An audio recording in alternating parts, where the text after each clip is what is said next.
Bonjour à tous et bienvenue au bureau du commissaire aux droits de la personne de Colombie-Britannique à la séance d'apprentissage sur le Code des droits des personnes, en mettant l'accent sur les services aux détenteurs de droits.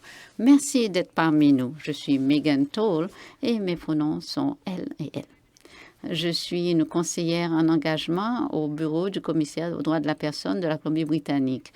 Je vous rejoins aujourd'hui du territoire traditionnel non cédé du peuple Sélix de la nation Okinawa. Je suis une visiteuse reconnaissante sur ces terres et je vous reconnais que les gens nous rejoignent ici de partout, de territoires divers, et nous voulons exprimer notre reconnaissance aux gardiens traditionnels de ces terres à travers la soi-disant Colombie-Britannique. Donc, avant de plonger au cœur de la question d'aujourd'hui, de notre séance, j'aimerais prendre un moment pour que les gens réfléchissent où ils en sont quant à leur propre compréhension des droits de la personne. Je vous suggère de commencer à réfléchir à pourquoi c'est important cet apprentissage. Pourquoi avez-vous voulu consacrer du temps à apprendre des notions de droits de la personne aujourd'hui? Réfléchissez aussi à ce que vous savez déjà, peut-être, sur ce sujet. Peut-être sur une échelle de 1 à 5, établissez ce que vous en connaissez pas rien ou peut-être beaucoup. Vous avez de l'expertise de ce domaine afin d'établir en fait où vous vous situez sur la connaissance des droits de la personne et des droits de la personne en Colombie-Britannique. Donc nous allons participer ensemble à cette séance et apprendre ensemble. Aujourd'hui, nous allons parler des informations relatives au Code de la personne en Colombie-Britannique, qui peut-être pourrait être un sujet qu'on ne penserait pas émotif, mais qui pourrait en fait faire surgir des émotions négatives, des expériences passées tristes et même de la colère.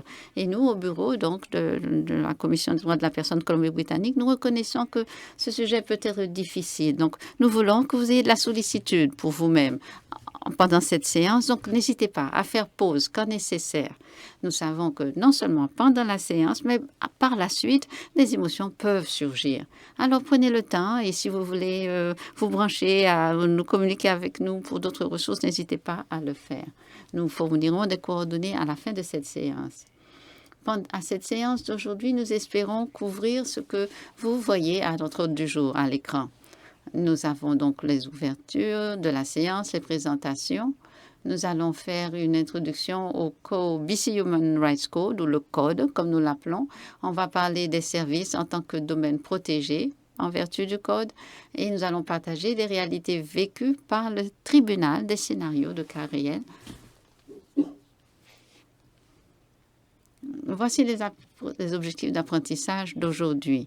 À la fin de cette séance, nous espérons que vous allez pouvoir situer le Code parmi les autres lois sur les droits de la personne, distinguer des termes utilisés dans le système de protection des droits de la personne, détecter des cas de discrimination en vertu du Code et reconnaître les caractéristiques personnelles protégées qui peuvent être utilisées pour déposer des plaintes en matière de droits de la personne. Nous allons également vous présenter au cas l'histoire de Jonathan. Jonathan est une personne autochtone qui se trouve pour le moment dans un établissement d'incarcération au service correctionnel. Il a eu une vie difficile à cause des traumatismes que lui et sa famille ont vécu dans les pensionnats. Cependant, il a également déterminé qu'apprendre et aussi revivre son patrimoine autochtone, particulièrement les pratiques spirituelles autochtones, lui sont très bénéfiques. Alors, pendant son incarcération, il a demandé accès à un soutien spirituel autochtone. Donc, pendant que nous vous présentons l'histoire de Jonathan, nous allons explorer certains des droits en tant que bénéficiaire de services. Et également, au fur et à mesure, son histoire donc, de Jonathan est un cas réel de tribunal vécu par le tribunal. Nous allons donc tirer des connaissances des résultats de la conclusion du cas. Donc, toutes les fois que vous voyez le cercle à l'écran, ça veut dire que nous allons vous partager plus de détails sur le vécu de Jonathan. Alors, pour vous en dire un petit peu plus sur notre bureau ici, au bureau du commissaire aux droits de la personne. Le bureau a donc été rétabli en 2019 après une absence de 17 ans d'un tel bureau dans la province.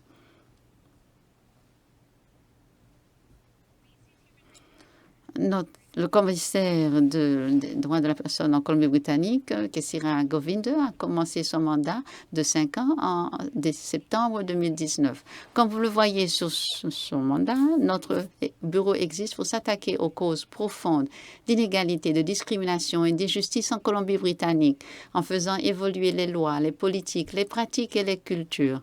Nous accomplissons cette tâche par l'éducation, la recherche, la défense des droits, l'enquête et la surveillance. Donc, notre séance d'apprentissage d'aujourd'hui est notre façon d'essayer de changer les pratiques et les cultures. Et nous sommes heureux de votre présence. En tant que résidents de Colombie-Britannique, en tant que résidents tous de la Colombie-Britannique, nous travaillons ensemble pour protéger les droits de la personne. Et dans l'heure qui vient, nous allons explorer le code de la Colombie-Britannique, qui est l'instrument juridique le plus important et qui fait précédente. Donc, s'il y a un conflit entre le code et d'autres lois, le code aura donc précédence, fera foi. Maintenant que vous en savez plus sur notre bureau, nous allons examiner un petit peu plus le système juridique des droits de la personne en Colombie-Britannique et comment, justement, le code est le fondement de ce système. Nous avons 3 composants dans ce système en Colombie-Britannique. D'abord, nous avons le tribunal des droits de la personne qui entend et règle les plaintes en matière de droits de la personne et qui est donc l'entité qui va entendre les cas et prendre des décisions en vertu du code. Donc, c'est un tribunal qui ne traite que de ces questions-là. Ensuite, nous avons la clinique des droits de la personne de la Colombie-Britannique qui accompagne des personnes, permet d'être représentées lorsqu'elles veulent déposer des plaintes devant le tribunal. Il y a des conseillers et des avocats qui sont spécialisés dans le droit de la personne et qui peuvent donner des consultations gratuites de 30 minutes le lundi pendant les heures ouvrables et le mercredi soir. Et nous avons en fait le commissaire du Bureau des droits de la personne dont le mandat est de promouvoir et de protéger les droits de la personne britannique en s'attaquant aux causes profondes de discrimination systémique. Alors revenons au cas de Jonathan. Si Jonathan avait donc déposé une plainte envers les services correctionnels, réfléchissons un peu à vers qui donc pourrait-il se tourner dans ce domaine. Si vous pensez peut-être d'abord le tribunal des droits de la personne de la Colombie-Britannique, c'est bien et c'est exact. Le tribunal traite des plaintes de droits de la personne et qu'ils sont donc l'entité statuaire vers laquelle Jonathan peut se retourner. Il pourrait également se rendre à la clinique des droits de la personne pour obtenir des conseils, de la représentation avant de s'adresser ensuite au tribunal.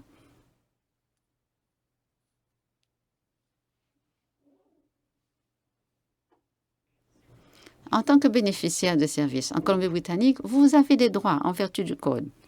Peut-être que vous allez être bénéficiaire de services d'entreprises, de gouvernement, des écoles, de conseils de copropriété, de différentes organisations qui fournissent des services au public, qui doivent donc tous protéger et respecter vos droits en tant que personne.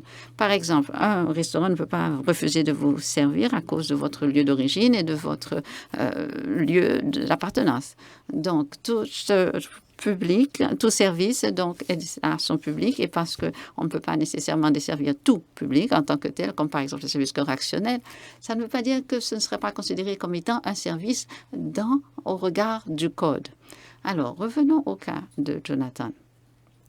Le centre correctionnel a-t-il l'obligation de protéger les droits de la personne de Jonathan? Et en fonction de ce que nous venons de dire, effectivement. Alors, réfléchissez maintenant.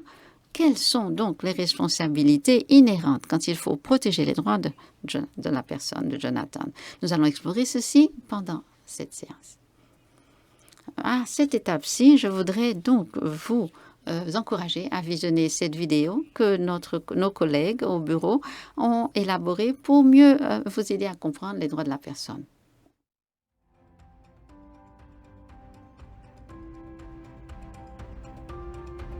Nous sommes de toutes formes, tailles, antécédents, croyances. que vous sachiez ou non qui vous êtes précisément ou que votre parcours commence dans ce sens, vous êtes donc un être humain, vous existez tout court. Et tout simplement, le fait d'exister veut dire que vous avez droit à certains droits de base, des droits de la personne. Ce sont les mêmes droits que tout un chacun avons détenons. Enfants, réfugiés, fermiers, voisins, nous avons tous ces droits à la naissance et sans exception, parce que les droits de la personne ne doivent pas être gagnés, mérités, ils vous appartiennent, quelle que soit la personne que vous êtes ou ce que vous auriez fait. Ils existent à 3 niveaux de base, au niveau international, constitutionnel et statutaire. Vous avez peut-être entendu du droit à l'éducation, le droit à l'alimentation, le droit au logement. Ce sont des droits reconnus internationalement et qui s'appliquent à tout être humain à travers le monde et qui sont inscrits dans la Déclaration universelle des droits de la personne. Vous avez des droits spécifiques également au Canada qui sont protégés par la Constitution et la Charte des droits et libertés et qui incluent le droit au vote, le droit à l'égalité et à la liberté d'expression. Ces droits établissent comment les gouvernements doivent traiter les gens. Il y a également un niveau statutaire qui édicte comment les gens doivent se traiter les uns les autres dans des cadres particuliers. À moins qu'il y ait une raison justifiable, ce sont des lois qui vont donc vous protéger de discrimination effectuée par des organismes ou des individus. Exemple, si vous recherchez une toilette, vous devez pouvoir en trouver une que vous pouvez utiliser en toute sécurité. Si vous avez un problème au niveau de mobilité, vous devez pouvoir accéder à un bureau, au cabinet d'un médecin sans difficulté. Si vous cherchez du travail, on ne doit pas rejeter votre demande parce que vous êtes enceinte. Si vous cherchez un logement, vous ne devez pas vous voir réfuter ce droit par cause de votre race. Donc, si vous êtes en Colombie-Britannique, vos droits sont donc protégés par le BC Human Rights Code, le code de la personne de la Colombie-Britannique, qui est un bouclier qui va donc vous protéger dans les domaines de l'emploi, du logement et des services. Dans les magasins, les restaurants, ceci veut dire que les gens comme votre locataire, votre employeur ou votre servant ne peut pas effectuer de la discrimination contre vous sur les motifs de l'expression du genre, de vos capacités, du statut de votre famille, de vos affiliations religieuses, etc. Le code est là pour vous appuyer parce que vous détenez des droits, nous les avons tous, nous les détenons tous et nous avons également des responsabilités de respecter les droits des uns des autres, de reconnaître la discrimination et de dénoncer l'injustice et ensemble de préserver la dignité, le respect et la beauté du vécu humain.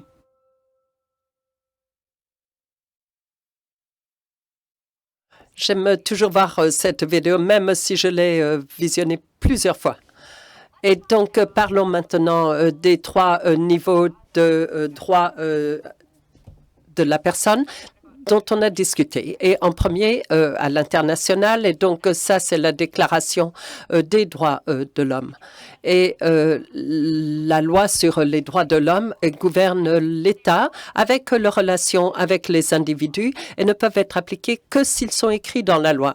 Et donc, le dernier prochain est la loi constitutionnelle. Donc, c'est la charte, par exemple, des Canadiennes des droits et libertés qui gouverne les libertés des individus et qui couvre les droits politiques, le droit de parole et d'égalité, et donc la loi statutaire. Et donc, ce serait ce que le Code de Colombie-Britannique est. Et donc, dans cette session, quand on parle de loi statutaire, on parle du Code des droits de la personne en Colombie-Britannique et qui couvre les relations dans certains contextes, un employeur, un employé, un propriétaire, un locataire, une organisation, un client, une association, un membre et même un éditeur éditeurs avec ses lecteurs. Et donc, la loi en Colombie-Britannique est applicable par le tribunal des droits de la personne, comme je l'ai dit auparavant. Et donc, dans les endroits syndiqués, les problèmes de travail peuvent être gérés par la situation de grief. Et donc, ça n'est pas la seule chose qui est applicable en Colombie-Britannique. Et par exemple, en Colombie-Britannique, donc au fédéral, ceci pourrait être géré au fédéral, les banques, les compagnies d'aviation, par exemple. Et pour que nous comprenions mieux le code de Colombie-Britannique, il y a deux questions clés auxquelles on doit répondre. L'une, dans quelles circonstances est-ce que je suis protégé et quoi est protégé? Le code vous interdit d'avoir de la discrimination dans votre vie journalière, dans le domaine du logement, de l'emploi, par exemple, et on va partager ces domaines dans un prochain diapositive. Qu'est-ce qui est protégé? Et donc, il faut voir les caractéristiques personnelles qui sont aussi appelées les motifs protégés. Et donc, dans le domaine de discrimination dont nous avons déjà parlé, il est illégal de discriminer envers ou d'harceler une personne sur la base de certaines caractéristiques ou motifs. Par exemple, leur race, leur orientation sexuelle ou leur handicap. Et donc, on va parler afin de pouvoir comprendre ce que sont ces termes avec des exemples plus précis. Et donc, selon le code, vous ne pouvez pas être discriminé d'après les critères suivants: l'âge, les condamnations criminelles, l'identité ou expression de genre, situation de famille, état matrimonial, votre origine, votre couleur, votre lieu d'origine, votre race, votre incapacité mentale, votre handicap physique, le sexe, votre orientation sexuelle, vos sources de revenus, vos allégeances politiques, votre religion ou votre identité en tant qu'autochtone. Pas tous ces motifs peuvent être couverts dans tous les domaines. Et donc, ceux en bleu clair, et je vais expliquer ceci un petit peu plus en détail un peu après. Mais les domaines les plus courants de discrimination sont dans les domaines d'emploi, de logement, soit en tant que locataire ou acheteur, ou dans les services, donc l'accommodation, les services ou selon le code. Et il y a également d'autres domaines moins connus qui sont protégés sous le code. Vous ne pouvez pas être discriminé dans ces autres domaines. Par exemple, l'emploi, par rapport au salaire et les publicités, le logement, si vous achetez un bien, votre appartenance à un syndicat ou vos publications. Et également, il faut noter que depuis le 26 novembre 2021, l'identité autochtone est maintenant une caractéristique protégée en vertu du Code. Et il est important de reconnaître les façons dont la discrimination systémique est le produit de décolonisation et la dispossession des Autochtones de leurs terres et de leur culture. On sait que les Autochtones ont des problèmes très significatifs, l'excédent de incarcération et les enfants qui sont mis en garde. Et oui, les chiffres nous montrent que les Autochtones n'ont pas accès en grande partie au code afin de résoudre ces problèmes. Et ils ont un sens inhérent d'exclusion du système, dans le système qui est lui-même supposé les servir. Et donc, dans le code, la question de protection est un pas important afin qu'il soit plus accessible et qu'il protège les Autochtones. Et donc, parlons à nouveau de Jonathan. Et donc, si on se base sur ce que nous savons à l'heure actuelle par rapport à Jonathan, quelles sont les caractéristiques qui s'appliquent à Jonathan dans ce cas? Et donc, peut-être plusieurs pourraient s'appliquer, mais on va parler de son origine, de sa race et de sa religion. Et comme nous l'avons mentionné auparavant, là où le code peut être un petit peu compliqué et que pas tous les motifs sont couverts dans tous les domaines. Et donc, cette carte sur votre écran vous montre quels motifs sont couverts dans quel domaine. Par exemple, on peut voir que la religion, la race, les handicaps, l'orientation sexuelle sont tous protégés dans tous les domaines du code. Mais parfois, le code spécifie certaines exceptions et, par exemple, quand il faut déterminer les primes ou les avantages par rapport pour des assurances-vie, un fournisseur de services peut discriminer par rapport à un handicap physique ou mental. Et on peut en lire plus dans l'article 8 et le paragraphe 2 du Code. Et donc, on a parlé de caractéristiques qui sont protégées selon le Code. Et donc, je voudrais en regarder quelques-unes avec plus de détails. Et donc, on va parler de handicap et de sexe et on va vous indiquer là où vous pouvez trouver plus d'informations par rapport aux motifs qui sont protégés dans le code. Et donc, handicap, ceci veut dire physique et mental. Et donc, un handicap physique peut être présent quand un handicap physique prévaut la personne de participer à des activités. Et ceci veut dire, par exemple, l'asthme, le diabète, le cancer, l'épilepsie et des déficiences de mobilité. Et un handicap mental veut dire quand une personne avec une condition mentale peut faire que cette personne ne peut pas participer. Par exemple, une déficience pédagogique ou d'apprentissage. Et donc, si parlons de sexe comme un motif protégé, donc les mâles, les femmes ou les intersexes, et par exemple d'allaiter. Et donc, le harcèlement sexuel est une discrimination basée sur le sexe. Et si vous voulez en lire plus, il y a une véritable très bonne ressource sur notre site web bchumanrights.ca et cliquez sur le lien dans le menu principal qui dit Human Rights si vous voulez plus d'informations. Donc là, vous avez déjà absorbé beaucoup d'informations. Donc, prenons quelques instants pour bouger sur nos sièges, nous étirer un petit peu avant de continuer avec le reste du programme.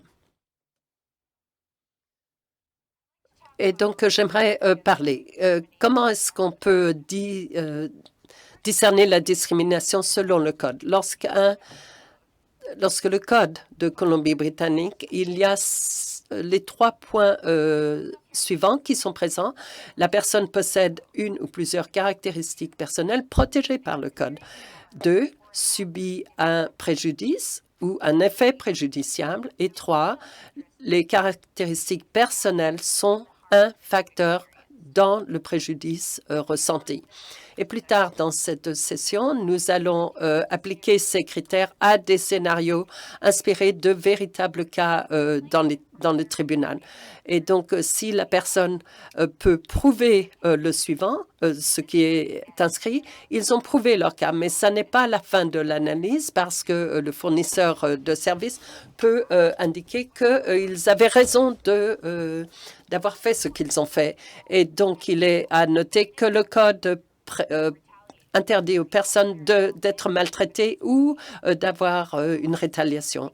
Et donc, on ne peut pas ne pas leur fournir de services, on ne peut pas les intimider ou les encourager à ne pas avoir de pénalité. Et donc, quand est-ce qu'il n'y a pas de discrimination? Parce que pas toutes les actions sont un traitement préjudicial. Afin d'augmenter la représentation de groupes qui ont été exclus de ce paysage, ces personnes n'arriveront pas à prouver le code. Et il faut que toutes les personnes puissent avoir accès au code. Et donc, le code parle de programmes spéciaux. Un programme spécial est tout programme adopté par un employeur qui a pour but d'améliorer la situation des personnes qui ont eu des avantages. Par exemple, un centre d'amitié voudrait engager un conseiller et préfère une personne autochtone parce qu'ils reconnaissent que ces personnes ont eu des obstacles par rapport à la discrimination. Mais ceci n'est pas une discrimination. Mais par exemple, le harcèlement sexuel, mais par exemple, le harcèlement peut ne pas être discrimination. Donc, certaines personnes sont inquiètes de harcèlement dans le lieu de travail. Ça peut l'être selon le code, mais la clé est de savoir si la religion ou l'identité de genre est un facteur dans le harcèlement. Et donc, si le harcèlement n'est pas lié à une caractéristique protégée, il ne fait pas partie du code et ça n'est pas une discrimination de la façon dont nous utilisons ce terme aujourd'hui dans la session. Quand le harcèlement n'est pas discrimination, ceci s'appelle intimidation. Et il y a également des lois contre ceci. Et donc, par exemple, parlons de WorkSafe BC. Et donc, si nous parlons de justification pour les allégations de discrimination. Par exemple, imaginez qu'un individu dépose une plainte contre un centre de sport par rapport à une de ses politiques. Lorsque ceci se passe, le centre de sport peut justifier la politique qu'ils ont mise en place s'ils ont répondu à tous les trois aux trois exigences de cet acte. Donc, le fournisseur de services peut justifier un acte afin de pouvoir répondre à ces critères. Et donc, une fois que ceci est établi, la deuxième étape est de savoir si il a créé cette politique dans un but qui était justifiable. Et donc, le fournisseur de services, nous allons au troisième point, à savoir où il y a le plus de désaccords entre les fournisseurs et les récipients de services. Et donc, ceci a à faire avec le devoir d'accommodement. Et donc, dans ce cas-là, le fournisseur de services doit prouver qu'ils ne peuvent pas accommoder le récipient sans contrainte excessive. Et donc, nous allons parler de ceci dans un instant. Vous auriez pu noter que les étapes dont j'ai parlé ne parlent pas d'intention du tout. Et ça n'est pas une défense pour une plainte au tribunal de dire « Oh, je ne savais pas que j'étais en train de discriminer ». Il est très important. L'obligation d'accommodement a à faire avec les obligations des fournisseurs de services pour faire des efforts raisonnables pour ne pas discriminer pour les personnes qui veulent utiliser vos services. Et donc, nous allons parler de deux points importants de l'obligation d'accommodement. Le premier point oblige le fournisseur de services de faire des efforts raisonnables d'ôter les obstacles afin que les personnes puissent participer de façon égale. Donc, par exemple, un hôpital peut fournir un interprète en langage des signes pour quelqu'un qui a été amené aux urgences. Et, par exemple, il faut savoir que les accommodements sont liés à la personne elle-même. Et un accommodement qui marche pour une personne peut ne pas marcher pour une autre personne, même au sein d'un même organisme. Et l'accommodement toujours exige qu'un individu soit évalué. Et donc, comment est-ce qu'un fournisseur de services pourrait savoir qu'une personne a besoin d'accommodement? Souvent, la personne le dira au fournisseur de services. Et, parfois, c'est évident en regardant les circonstances, mais parfois, un fournisseur de services pourrait imaginer que la personne a besoin d'accommodement, mais n'en est pas sûr. Et donc, dans ce cas, les fournisseurs de services ont l'obligation de se renseigner.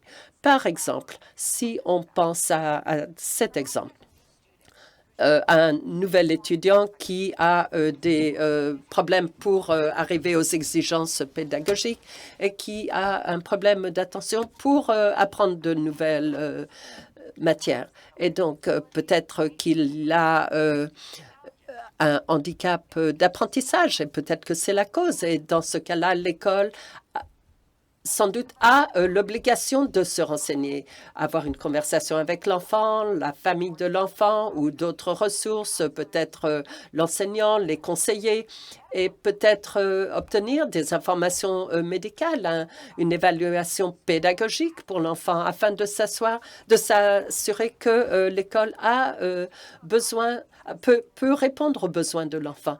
Et donc, ceci peut vouloir dire qu'il faut faire des efforts, et avec bonne raison. Mais il y a également des limites à l'obligation d'accommodement, et c'est quand l'obligation d'accommodement voudrait dire une contrainte excessive pour le fournisseur. La contrainte excessive est là où tout ce qui est possible d'être fait a été fait par le fournisseur de services. Et maintenant, il serait déraisonnable d'attendre de leur part de faire encore plus. Certaines considérations afin de pouvoir déterminer si un fournisseur de services a une contrainte excessive et de savoir si un accommodement ne serait pas sécuritaire pour les personnes ou à d'autres personnes, trop dérangeant pour l'organisation ou trop coûteux. Et donc, afin d'arriver à la contrainte excessive, est différente dans chaque situation selon les personnes concernées et les situations, mais la barre est très haute et beaucoup plus haute pour de larges entreprises ou organisations avec beaucoup de ressources. Donc, si un fournisseur de services peut se baser sur un coût excessif, il doit prouver que le coût de l'accommodement excessif et que ceci serait une contrainte excessive par rapport à sa situation financière. Et donc, ce serait financièrement beaucoup plus difficile pour un petit magasin d'accommoder les besoins de ses clients que pour une grande organisation.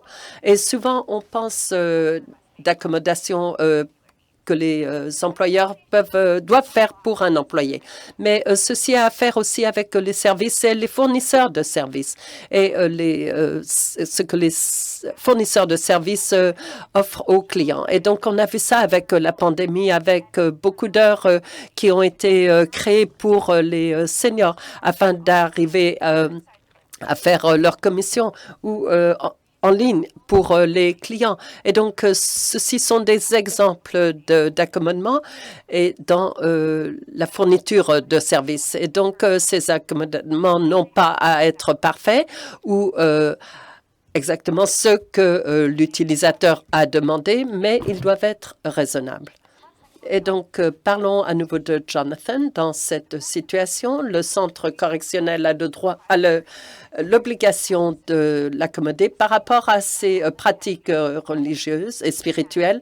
Et s'ils ont fait tout ce qui peut être fait et qu'il serait déraisonnable pour eux de faire encore plus, réfléchissez.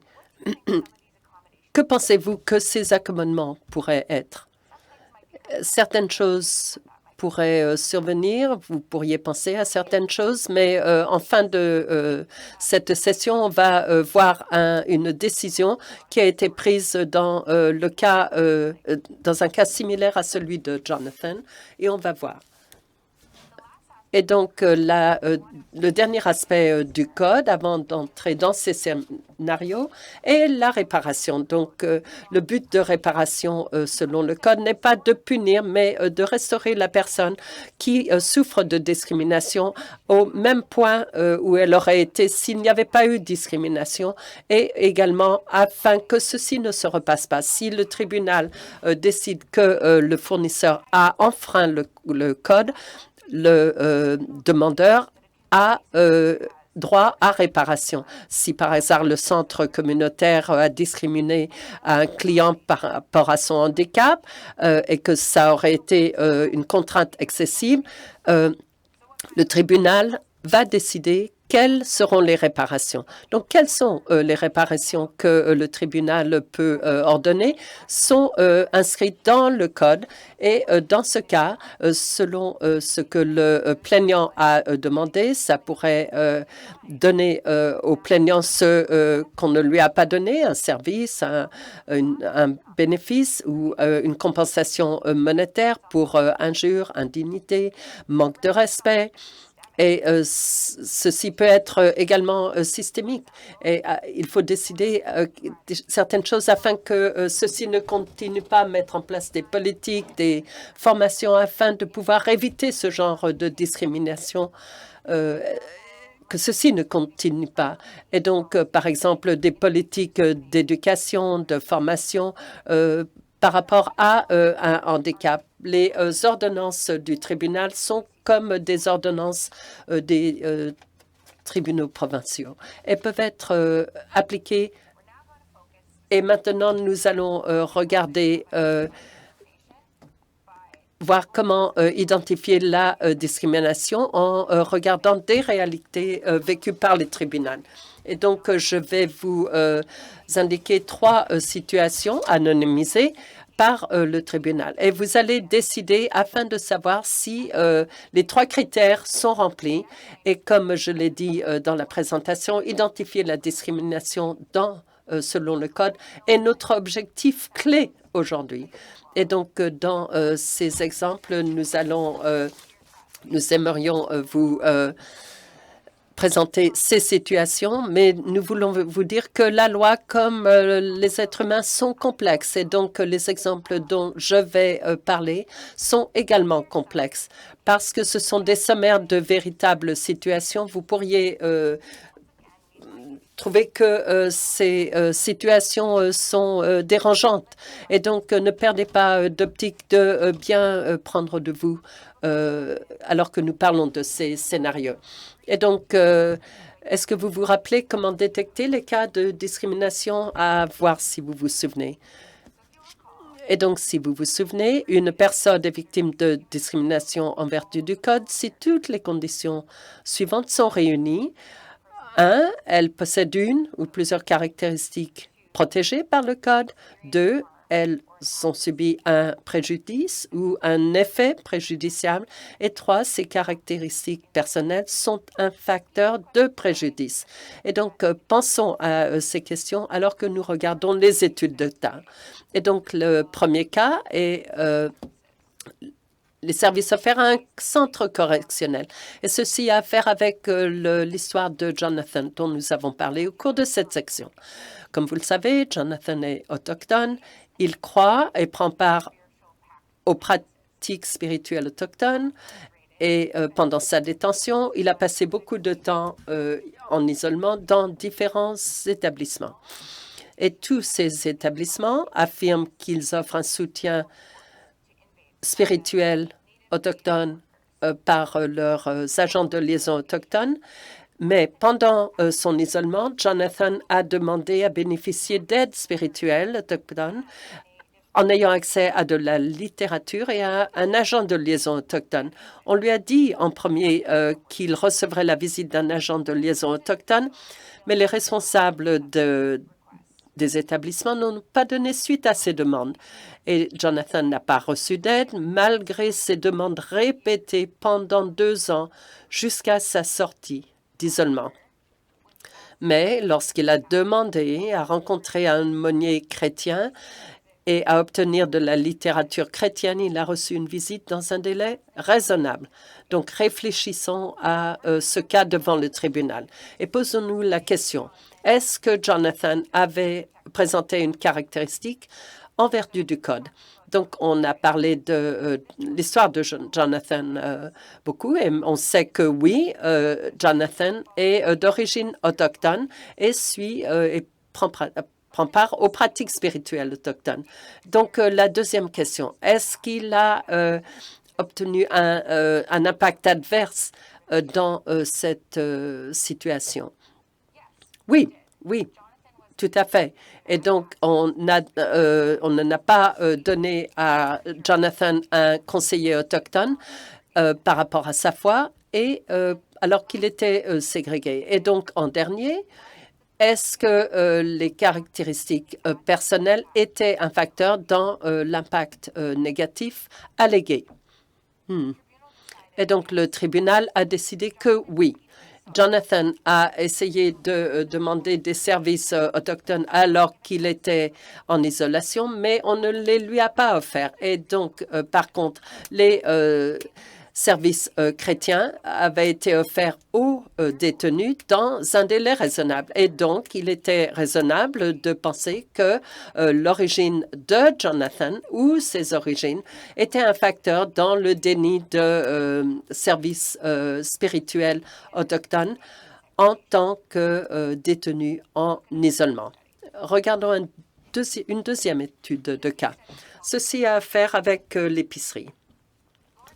Lourdes est aveugle au centre de la loi et utilise un chien guide pour ses besoins quotidiens. Un jour, elle est entrée dans une épicerie avec son chien guide. Elle a été interceptée à l'entrée et on lui a refusé l'entrée à cause de son chien. Et l'agent de sécurité lui a demandé l'identification du chien. Lourdes a répondu que le chien a un harnais avec l'inscription Guide Dog Foundation, mais l'agent de sécurité pense que ça n'est pas vrai. Lourdes n'avait pas d'autre identification pour le chien. Elle était très perturbée par la situation et finalement, elle a été autorisée à entrer dans l'épicerie, mais Lourdes affirme qu'elle a été tellement maltraitée que même si on l'autorisait à rentrer dans l'épicerie, elle avait décidé de renoncer à ses courses ce jour-là. Donc, regardons les trois questions. Est-ce que Lourdes présentait une caractéristique protégée par le Code? Oui, elle est légalement aveugle. Deuxième question, est-ce qu'elle a eu un impact adverse par rapport à cette situation? Le tribunal a déterminé que oui, elle avait été, sa dignité avait été enfreinte à cause de cette interaction. Et donc, la troisième question, est-ce que sa caractéristique personnelle avait été un facteur négatif dans ce qui est allégué? À nouveau, le tribunal a décidé que oui, et le garde de sécurité qui demandait que Lourdes donne une identification pour le chien veut dire qu'elle était discriminée à cause de son handicap physique.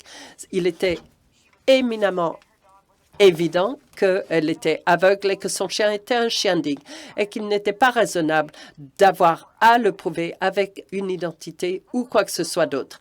Et regardons un autre et dernier cas de figure, et ceci a à faire avec un permis de conduire. Amal présente des symptômes cognitifs dus à un traumatisme crânien qui, selon un neurologue, rend sa conduite dangereuse. Son neurologue lui recommande de passer un test de conduite pour déterminer si elle est apte à conduire. Et en conséquence, le bureau des permis de conduire, le bureau, exige qu'elle remplisse un rapport d'examen médical, DMER, en anglais, et qu'elle passe un examen de conduite pour conserver son permis. Elle passe l'examen et est déclarée apte à conduire en toute sécurité. Et donc, à la suite, le bureau lui demande de passer le DMER tous les 2 ans afin de continuer à contrôler son aptitude à conduire. Amal affirme que le bureau n'a pas besoin de cette exigence permanente. Elle prétend que cette exigence constitue un obstacle supplémentaire pour elle en raison des stéréotypes dont font l'objet des personnes atteintes de son état de santé et que ces rapports lui causent un choc émotionnel et lui imposent une charge financière. Donc, à nouveau, regardons nos 3 questions afin de voir le cas d'Amal. Est-ce que Amal a présenté une caractéristique particulière selon le code? Peut-être que vous êtes très calé et il est clair que oui, Amal a une condition médicale qui peut affecter sa capacité de conduire. Est-ce qu'elle a subi un préjudice? Le tribunal a décidé que oui. Il y avait un obstacle supplémentaire qui lui était appliqué à cause de son handicap, le choc émotionnel et le coût de $75 à chaque fois. Et regardons la troisième question. Est-ce que la caractéristique personnelle était un facteur dans le préjudice? Et donc, dans ce cas, le tribunal a décidé que oui, mais cependant, le fournisseur de services avait justifié leur action. Le code pourrait surpasser d'autres législations, y compris la loi sur les véhicules à moteur, mais le bureau statutairement doit avoir la responsabilité que les personnes qui ont un permis de conduire sont capables de conduire. Et Amal a dû fournir des rapports médicaux après que le docteur ait indiqué que sa capacité de conduire pourrait être affectée. Mais le tribunal a déterminé que le mécanisme de rapport comme il était statutaire, voulait s'assurer que les conducteurs conduisent dans toutes les conditions de sécurité. Et donc, c'est là où un fournisseur de services a accommodé la personne par rapport à cette évaluation. Ils n'ont pas suspendu son permis de conduire automatiquement sur la base, mais demandaient des informations médicales.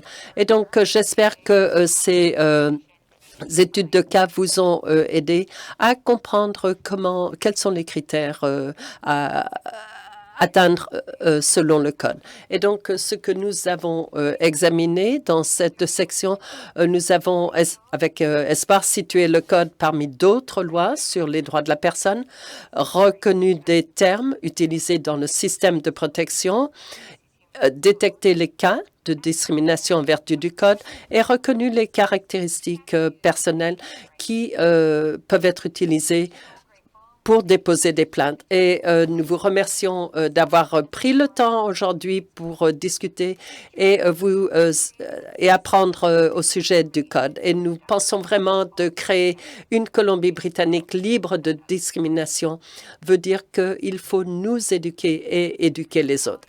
Nous sommes très reconnaissants que vous ayez pris le temps d'être avec nous pour cette formation. Si vous avez des questions, des inquiétudes et si vous voulez continuer après cette session, vous pouvez voir notre adresse email sur l'écran info@bchumanrights.ca. Merci beaucoup d'avoir été des nôtres.